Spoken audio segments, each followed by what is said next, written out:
de nous retrouver ce matin dans la présence de notre Père. Nous voulons continuer sur cette lancée de la restauration. La restauration, d'ailleurs même quand vous voyez le but même pour lequel Christ est venu, c'est pour remettre l'homme au niveau où Dieu l'avait créé, au niveau où Dieu collaborait avec lui, échangeait avec lui, communier avec lui. Chaque soir, Dieu descendait dans la brise du soir et il parlait à l'homme. Il trouvait son plaisir à échanger avec l'homme. Et là, dans Jean 9, il y a un aveugle né, bien-aimé, qui doit reprendre la vue. Un aveugle né qui doit reprendre la vue. Nous avons déjà parlé de cela, mais permettez que nous en parlions encore.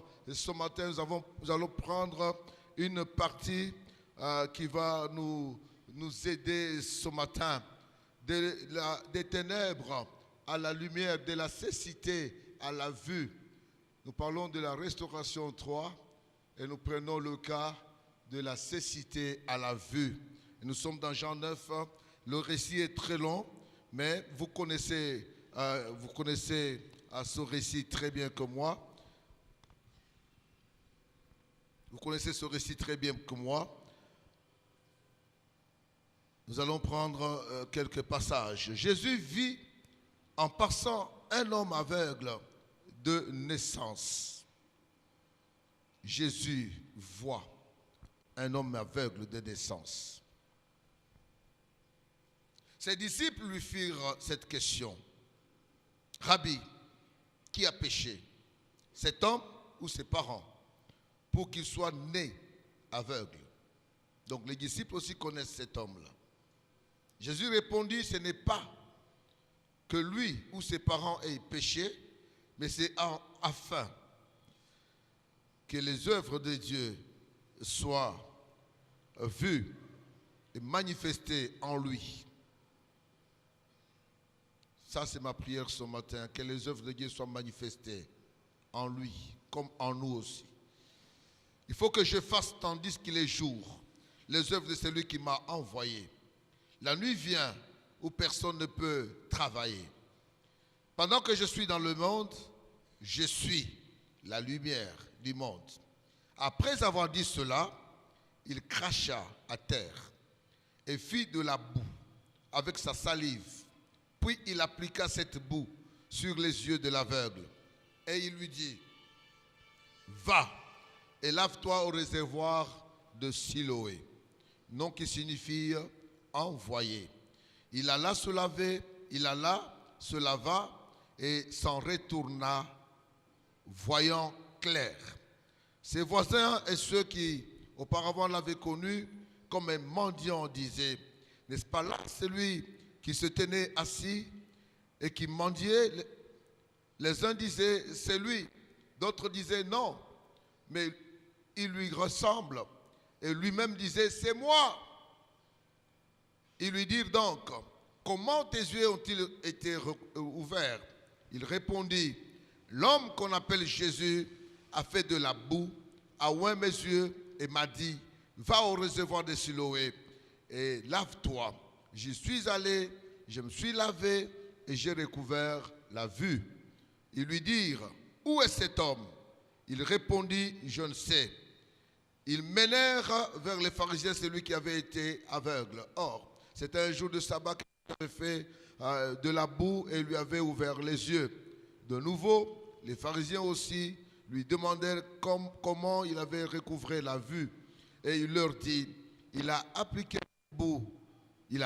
de la boue sur mes yeux, je me suis lavé et je vois. Sur quoi, quelques-uns des pharisiens dirent, cet homme ne vient pas de Dieu, car il n'observe pas le sabbat. D'autres dirent, comment un homme pécheur peut-il faire de tels miracles? Il y eut une division parmi eux. Ils dirent encore à l'aveugle, toi, que dis-tu de lui? Sur ce qui t'a ouvert les yeux.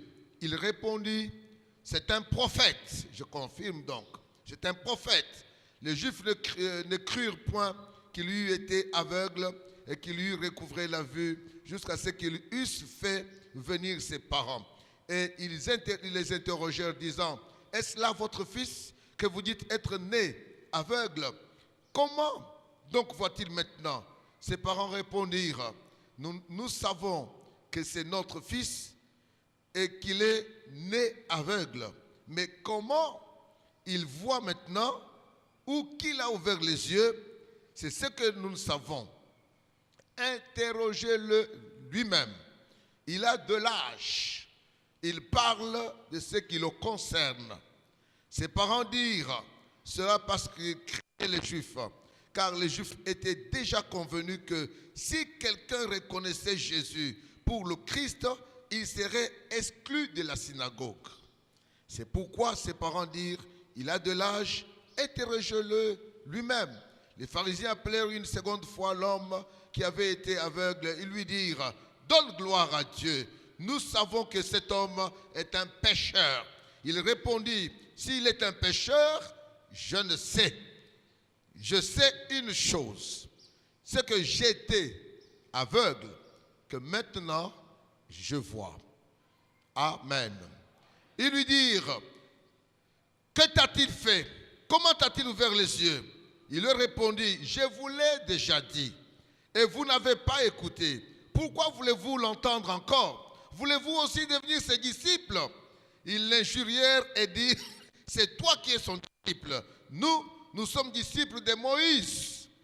Nous savons que Dieu a parlé à Moïse, mais celui-ci, nous ne savons d'où il est. Cet homme leur répondit, il est étonnant que vous ne sachiez d'où il est. Cependant, il m'a ouvert les yeux. Nous savons que Dieu n'exauce point les pécheurs, mais si quelqu'un l'honore et fait sa volonté, c'est celui-là qu'il exauce. Jamais on n'a entendu dire que quelqu'un ait ouvert les yeux d'un aveugle né. Si cet homme ne venait pas de Dieu, il ne pourrait rien faire. Ils répondirent, tu es né tout entier dans le péché et tu nous enseignes. Et ils le chassèrent. Ils le chassent du temple. Jésus apprit qu'il l'avait chassé et l'ayant rencontré lui dit, crois-tu au Fils de Dieu? Il répondit, et qui est-il, Seigneur, afin que je croie en lui? Tu l'as vu, lui dit Jésus, et c'est lui qui te parle, c'est lui. Et dit, je crois, Seigneur. Et il se prosterna devant lui. Et Jésus dit, je suis venu dans ce monde pour un jugement, pour que ceux qui ne voient point voient, que ceux qui voient deviennent aveugles. Amen. Amen. Bien-aimés, quelle restauration de la vue que cet homme a connue. Né totalement aveugle. Y a-t-il eu des malformations dans le corps alors que le fœtus grandissait? Nous ne savons pas. Aujourd'hui, avec la science, on dit que quand une maman attend famille, elle doit suivre scrupuleusement les conseils des médecins. Elle ne peut pas s'adonner à des breuvages non contrôlés. Elle ne peut pas boire n'importe quoi, n'importe quel médicament. Ça peut avoir des effets sur le fœtus. Est-ce que c'est cela qui s'était passé? Nous ne savons pas. Oh, une certitude, et les parents, et la personne, et les voisins, tout le monde savait qu'il était né aveugle.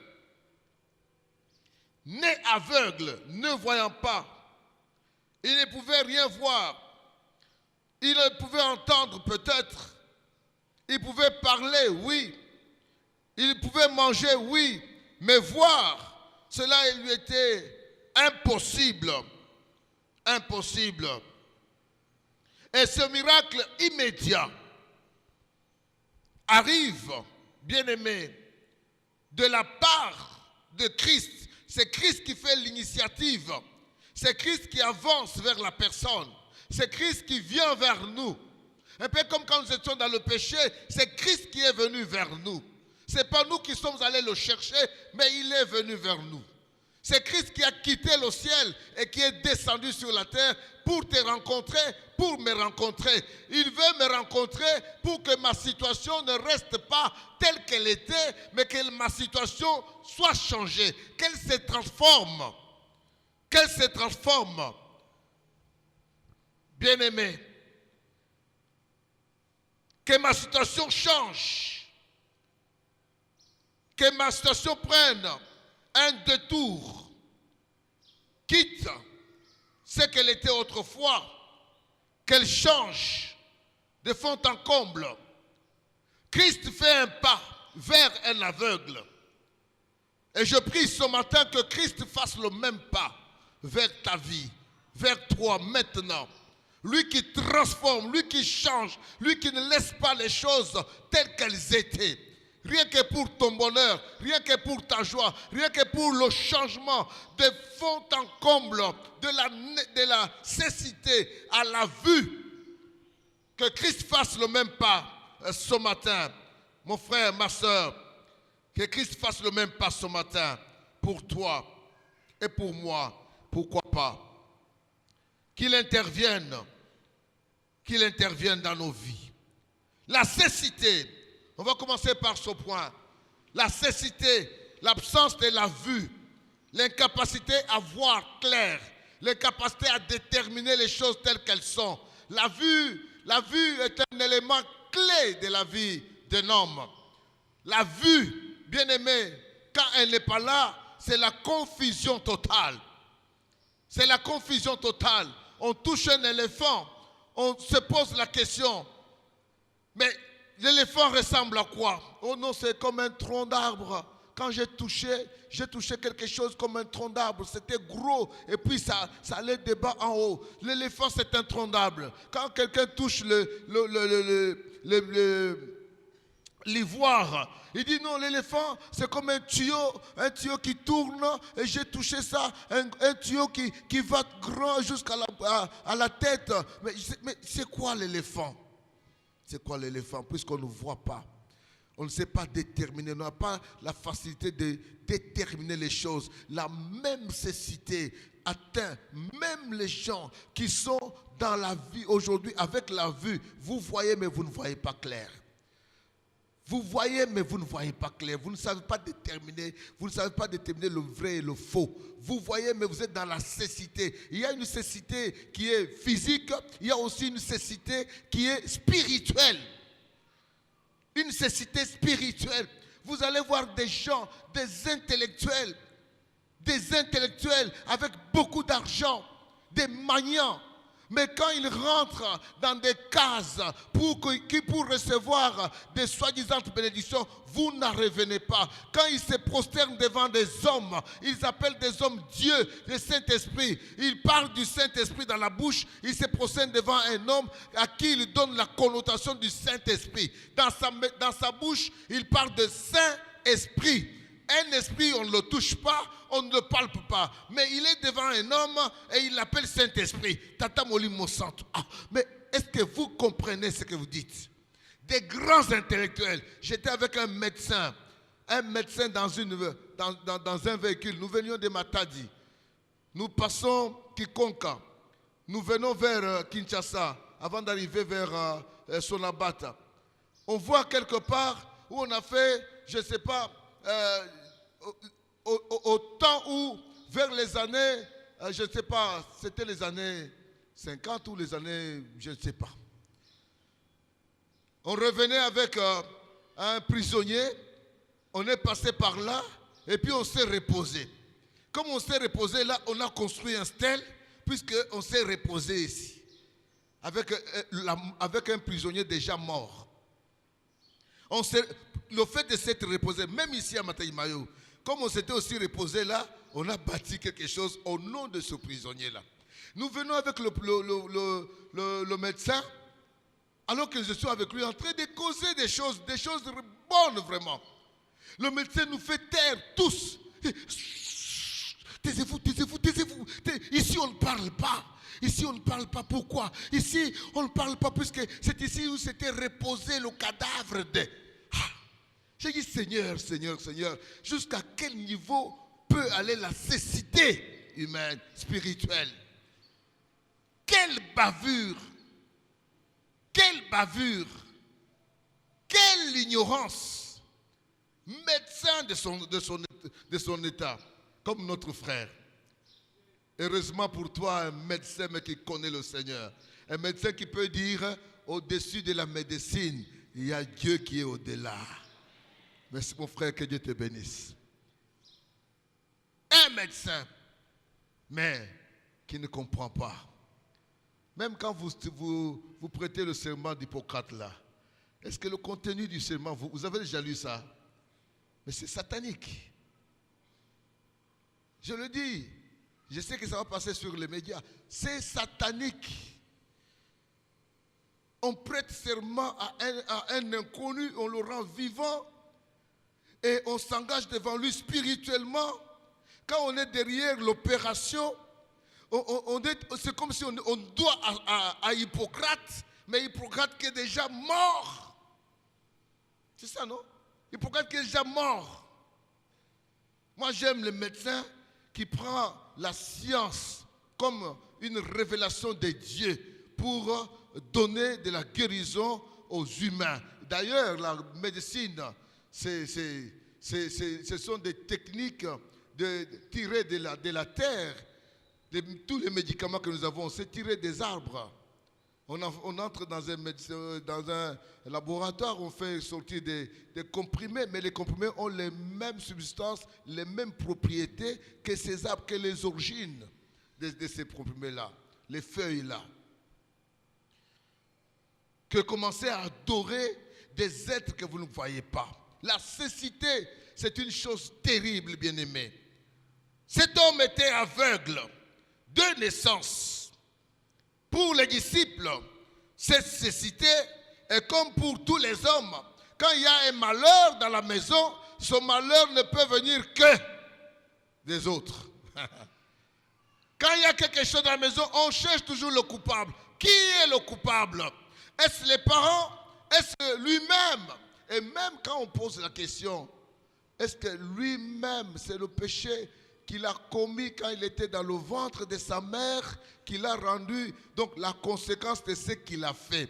Est-ce qu'un enfant qui est dans le ventre peut commettre un péché? Est-ce qu'un enfant qui est dans le ventre peut commettre un péché? Il ne peut pas commettre. Commettre déjà, c'est un verbe qui prouve l'action. L'action de faire ou d'omettre. Commettre déjà, c'est une action. Mais un enfant qui est dans le ventre, sa conscience est encore bloquée. Il va commettre ce péché comment? Vous aussi, disciples de Jésus. On cherche le coupable. On cherche celui qui a commis le péché.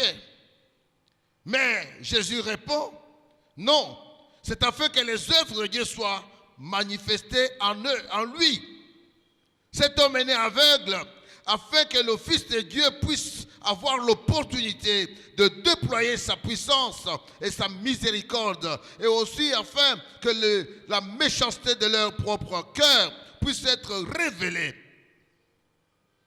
Bien-aimé, la situation dans laquelle tu peux te trouver malencontreuse n'est pourtant pas à ton bonheur. Elle est là. Tu n'en sais pas la source. Ça ne sert à rien de chercher les sources de cette situation-là. Ça ne sert à rien de chercher les commanditaires. Comme c'est la spécialité de ceux qui font la divination. C'est leur spécialité. Ils consultent les devins, ils consultent les médiums, ils consultent les démons. Et les démons leur révèlent des choses. Mais nous n'irons pas devant ces gens-là. Deutéronome 18 dit que nous n'irons pas, qu'on ne trouve chez toi personne qui évoque les esprits. Personne qui fait passer son fils par le feu. Personne qui dit des fausses aventures. Personne qui fait des augures, qui va consulter les étoiles, qui va consulter les lunes. Qu'on ne trouve personne de ce genre-là au milieu de toi. Vous serez entièrement à l'Éternel votre Dieu.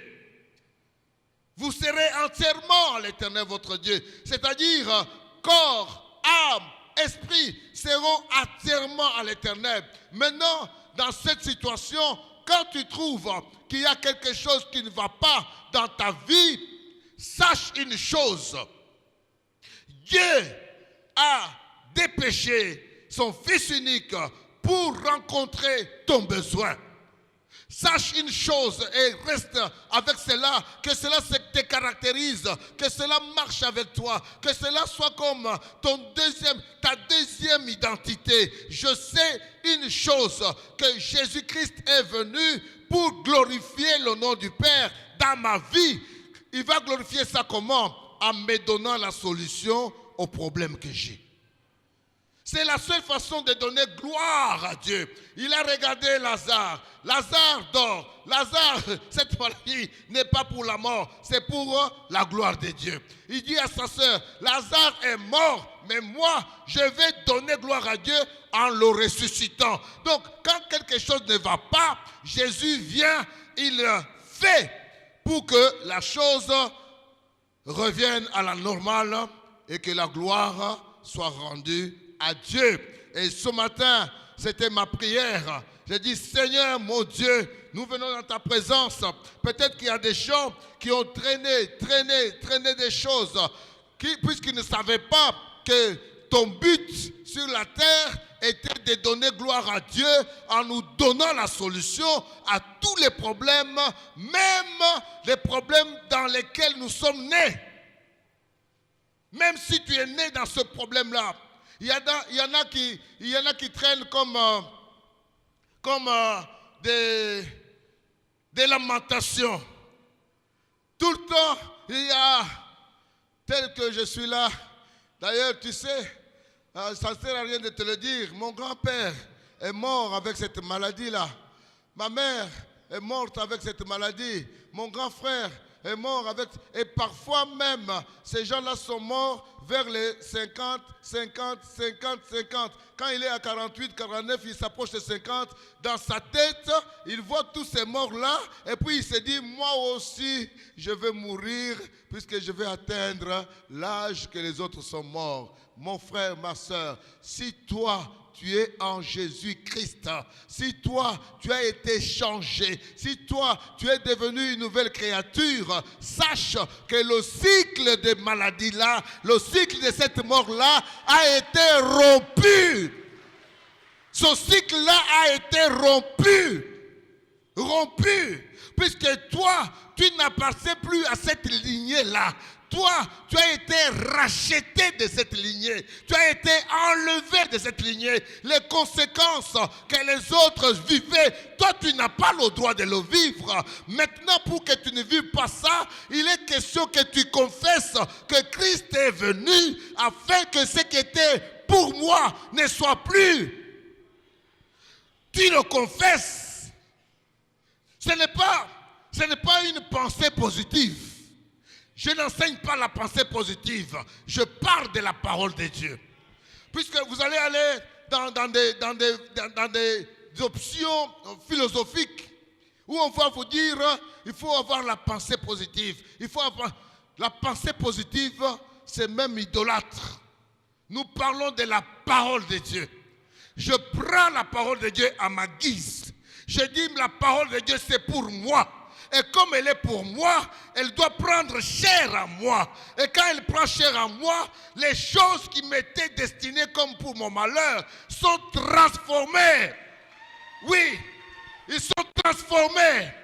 Et moi, puisque je ne suis pas on nandako babala kate, nandako nakobala ponga na zakati na Yesu. Ah oui. Nakobala pour la zakati na Yesu. Il est important que vous sachiez, vous preniez cette parole comme étant votre parole. Le Fils de Dieu est venu pour rendre vie à ceux qui étaient morts. Rendre la vue à ceux qui ne voyaient pas. Rendre la guérison à ceux qui étaient malades. Même une maladie chronique, vous croyez à la parole de Dieu, vous avez la guérison. Le Fils de Dieu est venu et il est présent au milieu de nous. Aujourd'hui et maintenant, il est là. Il est là, mon frère. Tu n'es pas venu au grand marché ici. Nous ne sommes pas au grand marché, nous ne sommes pas sur l'avenue du commerce. Alléluia.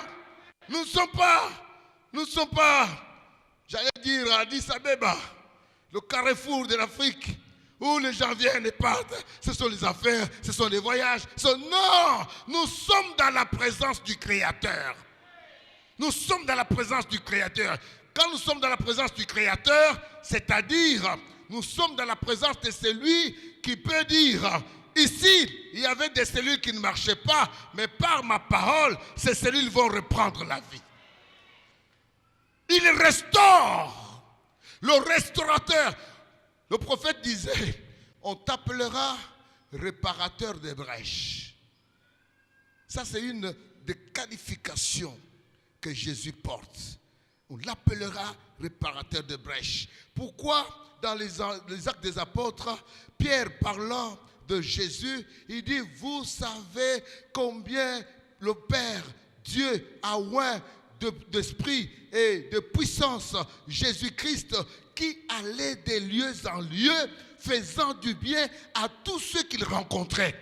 C'est-à-dire, quand il te trouve sous la puissance du malin, il chasse le démon et toi tu retrouves ta vraie nature, tu retrouves ton vrai sens. Il te trouve dans les déserts, dans les cimetières, en train de casser même les chaînes. Allez à Badara, vous allez voir à Gadara, vous allez voir. Il te trouve là en train de couper les chaînes. On dit ce fou-là avait, les esprits le saisissaient, il coupait même les chaînes. Plein de démons. Le nombre de démons qui étaient en lui, incognito, puisqu'ils étaient nombreux. Nous sommes légions, nous sommes nombreux. Quel que soit votre nombre, devant le Fils de Dieu, vous allez quitter ce corps, puisque l'homme doit reprendre sa vie. Il doit reprendre son bon sens. Le Fils de l'homme est venu. Il est venu pour rendre la vue à ceux qui n'avaient pas de vue. Bien-aimés, ça c'est la réponse de Jésus. Et il dit, il faut que je fasse, tandis que les jours, les œuvres de celui qui m'a envoyé. La nuit vient où personne ne peut travailler. Amen, amen. Ça me renvoie directement vers l'aveugle de Jéricho. Il est aveugle, il ne voit pas, mais le bruit, la cohorte de Jésus est en train de passer. Le cortège de Jésus est en train de passer. Quand Jésus passe, il y a un bruit. Il y a beaucoup de gens qui parlent en désordre. Il n'y a pas d'ordre. On ne peut pas dire à tel tais-toi, à tel... Non, non, non. Ah, mais c'est quoi? Mais c'est le Fils de Dieu. Oh, celui-là, il a guéri les malades. Oh, il a ressuscité Lazare. Oh, il est terrible, ce monsieur. Les gens parlent de n'importe comment. L'aveugle entend le bruit. Il pose la question. Qu'y a-t-il? On lui dit, c'est Jésus de Nazareth. Ah, Jésus de Nazareth. Esaïe a dit, quand il sera là, les aveugles verront, les sourds entendront, les boiteux marcheront, ils sauteront comme des cerfs, ils sauteront, les morts ressusciteront. Ça, c'est ce qui était la connotation, les adjectifs ou les caractéristiques de la venue de Jésus. Et on a dit, le prophète l'a appelé fils de David. Quand le fils de David sera là, quand l'aveugle apprend que c'est Jésus de Nazareth qui passe, il ne l'appelle pas Jésus de Nazareth. Ça, c'est la réponse de la foule. La foule l'appelle Jésus de Nazareth. Et quand vous l'appelez Jésus de Nazareth, vous passez hors de votre réponse. Pourquoi? Vous faites de lui un homme normal, un homme ordinaire. Non. Il s'est conformé à un homme ordinaire, mais lui n'est pas un homme ordinaire. Il a pris la forme de l'homme ordinaire. On parle de ça pendant les jours de sa chair. Il a pris une forme humaine. Oui, semblable, on dit bien semblable à l'homme en toutes choses, 100% homme, mais aussi dans sa nature divine. Il n'a pas dérogé à cette nature-là. Il est resté Dieu. Et en tant que Dieu, il remplit les cieux, il remplit la terre, il remplit les sous-terres, il parle, il peut parler ici à Matadi, vous êtes guéris, puisqu'il est Dieu, il contrôle tout. Amen, amen. Il a dit à cet officier romain, écoute, va, ta fille vit, ton serviteur vit, rentre. Quand il rentre chez lui, il pose seulement une question. Quand est-ce que ce serviteur était guéri? Moi, je l'ai laissé mourant. On lui donne l'heure. Il se souvient que c'est à cette heure-là que Jésus avait parlé. Il peut parler maintenant et au même instant, vous êtes aux États-Unis, vous êtes guéris, vous êtes sauvés. C'est pourquoi nous ne nous empêchons pas de prier avec les gens qui sont en Suisse, ils sont en France, aux États-Unis, en Corée du Sud. Prends ton téléphone, mon frère. Tel au téléphone, je prie avec toi. Le Dieu dont la main n'est pas courte pour sauver, il va te guérir, il va te sauver. Amen, amen. Si chacun de nous pouvait s'apprivoiser cette vérité, si chacun de nous pouvait s'accaparer cette vérité, la vie changerait. Les vies changeraient. On ne parlerait plus de vous comme on parlait de vous autrefois. Il était aveugle, il est né aveugle, nous le connaissons aveugle. Comment est-ce qu'il a vu? Puisque le Fils de l'homme a paru pour détruire les œuvres du malin et rendre la vue et sauver, bien-aimé, guérir, délivrer. Pendant que je suis dans le monde, il dit, je suis la lumière du monde. Après cela, Jésus crache sur la terre.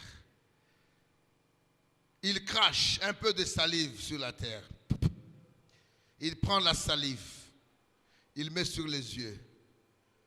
Et puis, il sort une parole.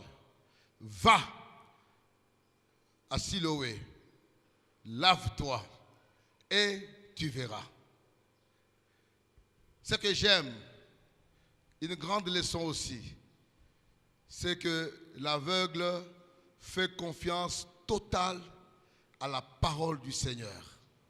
Amen, amen. Il fait la confiance totale dans cette simple parole, dans ces simples gestes. Je voudrais nous dire ici, il n'y a rien de magie dans le fait d'avoir craché sur la terre, d'avoir pris la salive, de mettre sur les yeux. Il n'y a rien de magie. Vous essayez cela, ça ne va pas marcher. Il n'y a pas de magie là-bas. Le Seigneur voulait travailler sur le cœur de cet homme qui veut voir.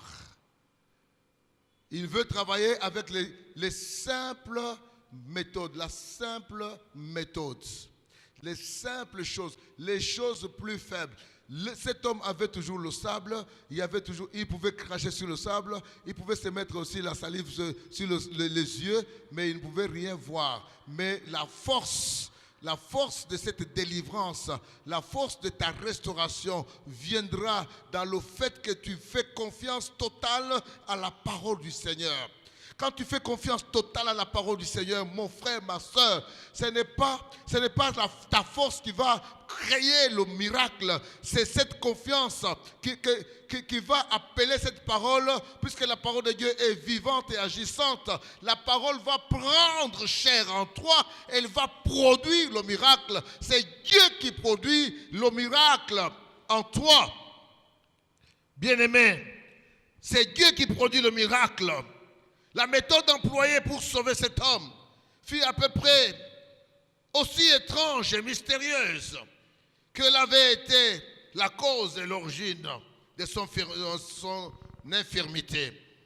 Ses yeux furent recouverts de boue faite avec la salive.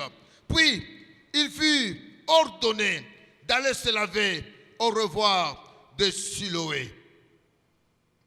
Va, lave-toi. Va, lave-toi au reservoir de Siloé. Siloé veut dire envoyé. Il alla, se lava. Va, lave-toi. Simple. C'était des choses faibles, tout cela. Mais la capacité de recouvrer la vue était lié à son obéissance, à la parole de celui qui parlait en tant que lumière du monde. Bien-aimé, Jésus se retrouve sur les eaux. Il marche sur les eaux. Et quand Pierre le regarde, il le rassure que c'est moi. Ne vous troublez pas. Je ne suis pas un fantôme. C'est moi. Pierre dit, Seigneur, si c'est toi, ordonne que je marche sur les eaux. Jésus lui dit, Pierre, avance. Pierre quitte la barque. Pierre ne regarde pas au vent. Pierre ne regarde pas aux crocodiles ou aux bêtes sauvages qui peuvent être dans les eaux. Pierre ne regarde pas à la tempête qu'il y avait, puisque la barque était mouvementée. Il y avait une forte tempête. Pierre prend toutes ces choses-là, il les met de côté. Pourquoi? Puisqu'il a parlé. Il a sorti une parole. Il a dit marche, même si ce sont des eaux qui sont bouillantes. Comme il a parlé, sa parole est toute puissante pour soutenir mes pas, pour raffermir mes pas, afin que je marche sur les eaux. Et Pierre a marché sur les eaux. Mon frère, ma soeur, la même réalité, elle est aussi ici. Elle est aussi ici. L'aveugle, quel âge a-t-il? Je peux lui donner 35 à 40 ans. Je peux lui donner ça. Né aveugle. Il pouvait se dire, mais qu'est-ce que ce monsieur veut dire? Je suis né aveugle. J'ai grandi aveugle. Et je suis même devenu mendiant. On me prend, on me dépose au temple, et puis je mendie, et puis quand je rentre, j'ai quelque chose que les autres vont m'approvisionner, les autres vont acheter des choses. Il est même incapable de surveiller ce qu'on lui achète avec l'argent de la mendicité, incapable. Il y a une infirmité totale. Il pouvait dire, mais avec cette situation, je suis déjà habitué. Alors, mon frère, est-ce que tu peux gagner un peu d'énergie en te taisant seulement? Mon frère, tu peux arrêter de dire ces choses. Ce sont des blablabla. Arrête de faire ça. Je ne te connais même pas. D'abord, je ne te vois pas. La première des choses, je ne te vois pas. La deuxième des choses, les choses que tu dis ne tiennent pas debout. Ça ne tient pas debout. Mais attention. Quand c'est la parole du Seigneur, vous pouvez ne pas, par vos analyses intellectuelles, discerner la quintessence de ces paroles-là, mais je vous dis que quand Dieu parle, ça peut être simple, mais la puissance est derrière chaque parole de Dieu. La puissance est derrière chaque parole de Dieu. C'est pourquoi Paul dit dans Romains 1, l'évangile est la puissance de Dieu pour le salut de quiconque croit. Pour le juif premièrement et pour le grec. Derrière la parole de Dieu, il y a une puissance. Et la puissance que Jésus va déclencher ici, c'est seulement de dire, va, lave-toi. Il voulait voir l'obéissance. Et l'homme a saisi là-bas le bon, il s'est levé et il est parti. Il n'a pas questionné son frère, il n'a pas questionné sa sœur. La plupart du temps, nous passons outre les bénédictions de Dieu, puisque nous pensons que la foi doit être quelque chose de commun. Non, c'est individuel. C'est individuel. Mon frère, ma soeur, ton frère peut chercher à t'emballer dans une incrédulité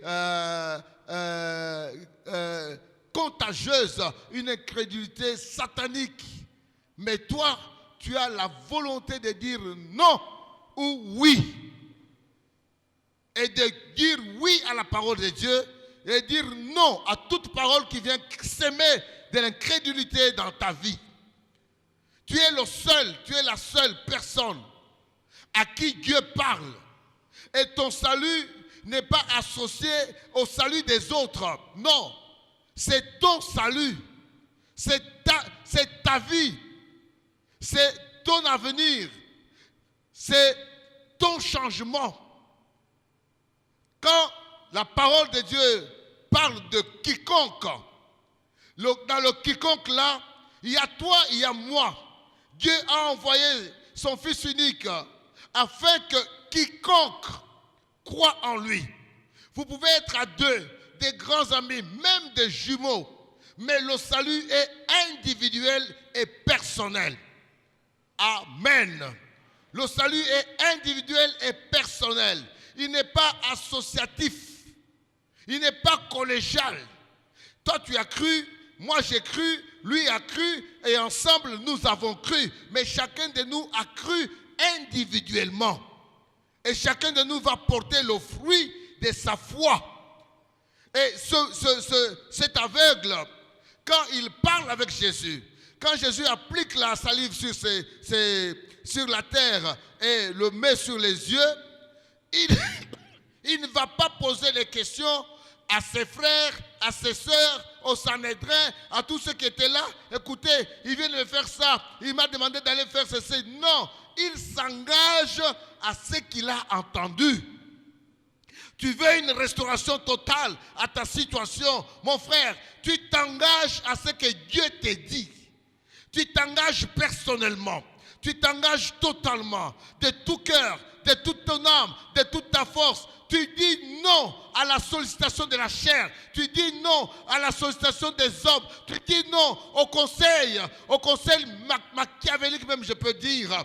Les conseils sataniques, les conseils de la chair qui t'induisent en erreur. Tu dis non à tout cela et tu fais confiance à ce que Dieu t'a dit et tu appliques ce que Dieu t'a dit. Et quand Dieu te le dit, il y a le potentiel du changement dans ce que Dieu t'a dit. Lève-toi, va. La Bible dit, il se leva et il alla. Il est seul. Il se lève et il part. Il attend la conséquence, il attend les retombées de son obéissance à la parole de Dieu. Mon frère, toi qui penses que comme tout le monde fait ça, moi aussi je vais faire en accord avec ceux qui font cela, tu vas te perdre. Tu n'auras pas gain de cause. Il se lève, il part. Nous avons appris à abandonner les amis.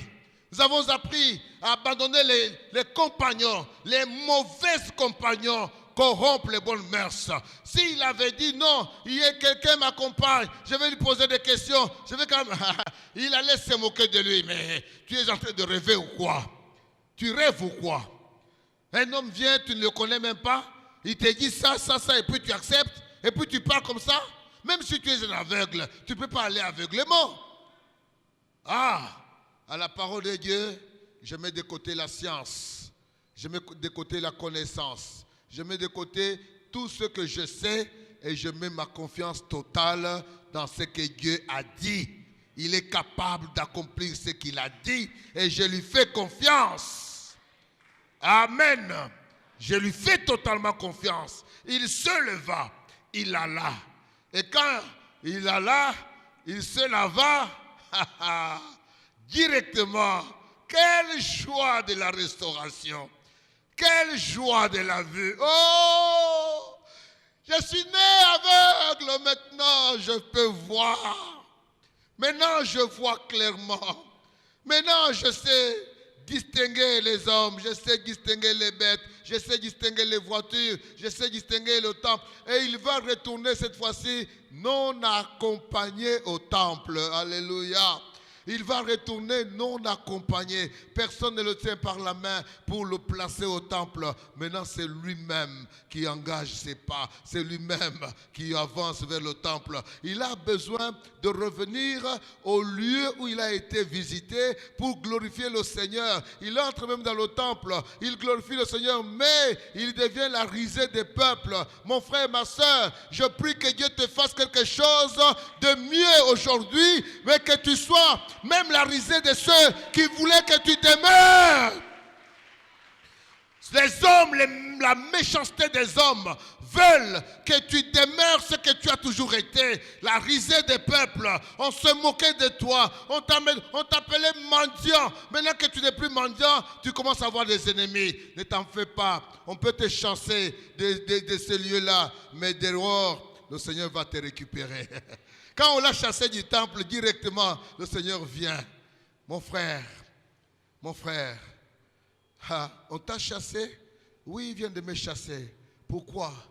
Ah, puisque j'étais avec mon âge. Connais-tu la personne qui t'a guéri? Non, Seigneur, montre-moi cette personne. Montre-moi cette personne. Je veux la voir. C'est moi qui te parle. Et la personne, l'ancien aveugle, se prosterna et il adora. Ce matin, le Seigneur est devant toi. Il est en train de parler à ton cœur. La méthode du Seigneur est plus simple. Il attend seulement la foi. Tout simplement la foi à ce qu'il dit. Crois-tu qu'il est venu pour te transformer? Crois-tu qu'il est venu pour te changer? Crois-tu qu'il est venu pour s'occuper de ton cas? Là où on s'est moqué de toi, pour qu'aujourd'hui, que tu cesses d'être cette raillerie des peuples. Crois-tu cela? Crois-tu que ta vie peut changer aujourd'hui? Je suis de ceux qui croient que le Seigneur est capable de prendre de la fumier et de faire asseoir avec les grands. Je suis capable. Je suis de ceux qui ont expérimenté cela. Moi, votre frère, je peux vous dire que ce que je dis n'est pas seulement la méditation de la parole, c'est le vécu aussi de ma vie. Le vécu. D'aucuns ne peut croire. D'aucuns, si on raconte le cursus de ma vie à quelqu'un, il dira, bon, peut-être, mais je ne crois pas mes yeux. Oui, tu ne crois pas tes yeux puisque tu le vois aujourd'hui. Mais quelque part, j'ai fait confiance à Dieu, j'ai fait confiance à la parole de Dieu. Je n'ai plus entendu un homme sur ma voix, j'ai entendu seulement Dieu parler. Quand il dit va, je vais, viens, je viens. Il m'a dit quitte la région des eaux, j'ai quitté, sans savoir où je partais, j'ai quitté. Aujourd'hui, je peux arriver aussi, permettez quand même que je le dise, je peux prendre l'avion et arriver à Yaoundé. Quand j'étais à la régie des eaux, je voyais mes frères voyager. Mais moi, je ne pouvais pas voyager, puisque mon travail ne me donnait pas de faire des missions de service. Mais maintenant, je peux aller aussi à Mbujimaï, je peux aller à Moueka, même par vélo moteur, mais je peux aussi prendre l'avion, aller à Yaoundé. Si Dieu le veut, au mois d'octobre, je serai à Madrid, et là, dans la grande assemblée des assemblées de Dieu, je serai là, et je vais aussi donner ma voix avec les grands. Aujourd'hui matin, le chargé de la mission africaine peut m'écrire et me demander d'être son porte-parole à quelqu'un d'autre. Donc je deviens dire, Seigneur, qui étais-je? Qui est-ce que j'étais pour avoir cette faveur devant toi? Pour qu'on dise en Afrique, au Congo, à Mitindi, il y a quelqu'un à qui vous pouvez écrire et cette personne peut faire votre interprète. C'est une personne valable. Vous arrivez dans une assemblée, une grande assemblée de l'Afrique, vous parlez, tout le monde dit, vous avez raison, pasteur Walter, vous avez raison, frère. Et quand je regarde derrière, je dis, ah, j'étais et je suis devenu. J'ai fait confiance à la parole de Dieu et je vous demande de faire confiance à cette parole de Dieu. C'est simple. Mes amis, c'est simple. Ça devient comme normal, mais ce n'est pas normal. Quand les amis du social sont allés à la régie des eaux pour bénir, je vous dis déjà merci pour votre don de la fois passée. Le social est arrivé à la régie des eaux et ils ont vu ce que j'allais même leur donner, même ne fût-ce que 2 minutes, qu'ils vous disent. C'était déplorable. C'était déplorable. Mais ces familles ont été consolées par le geste que vous avez fait le dimanche passé. Ils étaient consolés. On a même vu d'autres familles, 3 autres familles venues de Kisangani dans la même situation. Ils ne pouvaient pas, ils ont pris même le transport qui était là, ils leur ont donné, puisque c'était très déplorable. Mais ce qu'il y a aussi de très enseignant, c'est quoi? Le médecin qui était là, c'était un grand ami à moi. Un grand ami. Depuis 1986, quand nous étions encore dans le monde, on allait siroter avec lui la bière. On buvait avec lui. Quand je me suis converti, j'ai arrêté d'aller siroter avec lui. Et il sait que celui-là est devenu enfant de Dieu. On m'appelait pasteur. Mais il ne pouvait pas s'imaginer que l'église que je dirigeais pouvait aussi venir en aide aux nécessités à la régie des eaux où il est médecin. Il ne pouvait pas s'imaginer cela. Et il appelle mes amis, il leur dit, ah, en tout cas, ne vous moquez pas de quelqu'un quand Dieu n'a pas encore dit non. Quand il n'est pas encore mort, ne vous moquez pas. Surtout quand quelqu'un croit en Jésus, faites attention puisque tout peut arriver avec lui. Je prie que ce matin, tu expérimentes la visitation de Jésus dans ta vie. Que tu expérimentes la visitation du Créateur et qu'il te change, qu'il te transforme, qu'il te lève, qu'il te bénisse. Si tu es malade, qu'il te guérisse. Le programme, c'est lui-même qui fait le mouvement. C'est Jésus qui fait le mouvement. Je prie qu'il fasse le mouvement vers toi maintenant. Il devait passer, mais il regarde. Il est plein de compassion. Il avance. Il touche. Et il donne la guérison, la solution. Lèvons-nous, nous allons prier le Seigneur. Ce moment est solennel. Nous allons prier le Seigneur. C'est lui qui se lève. C'est lui qui a quitté le ciel. Nous croyons en lui. Nous croyons en lui. Et nous savons qu'il est capable. Il est capable ce matin. Ce qu'il attend de toi, c'est l'obéissance à sa parole. Ce qu'il attend de toi, c'est la foi à ce qu'il est venu pour toi. Pour toi seul.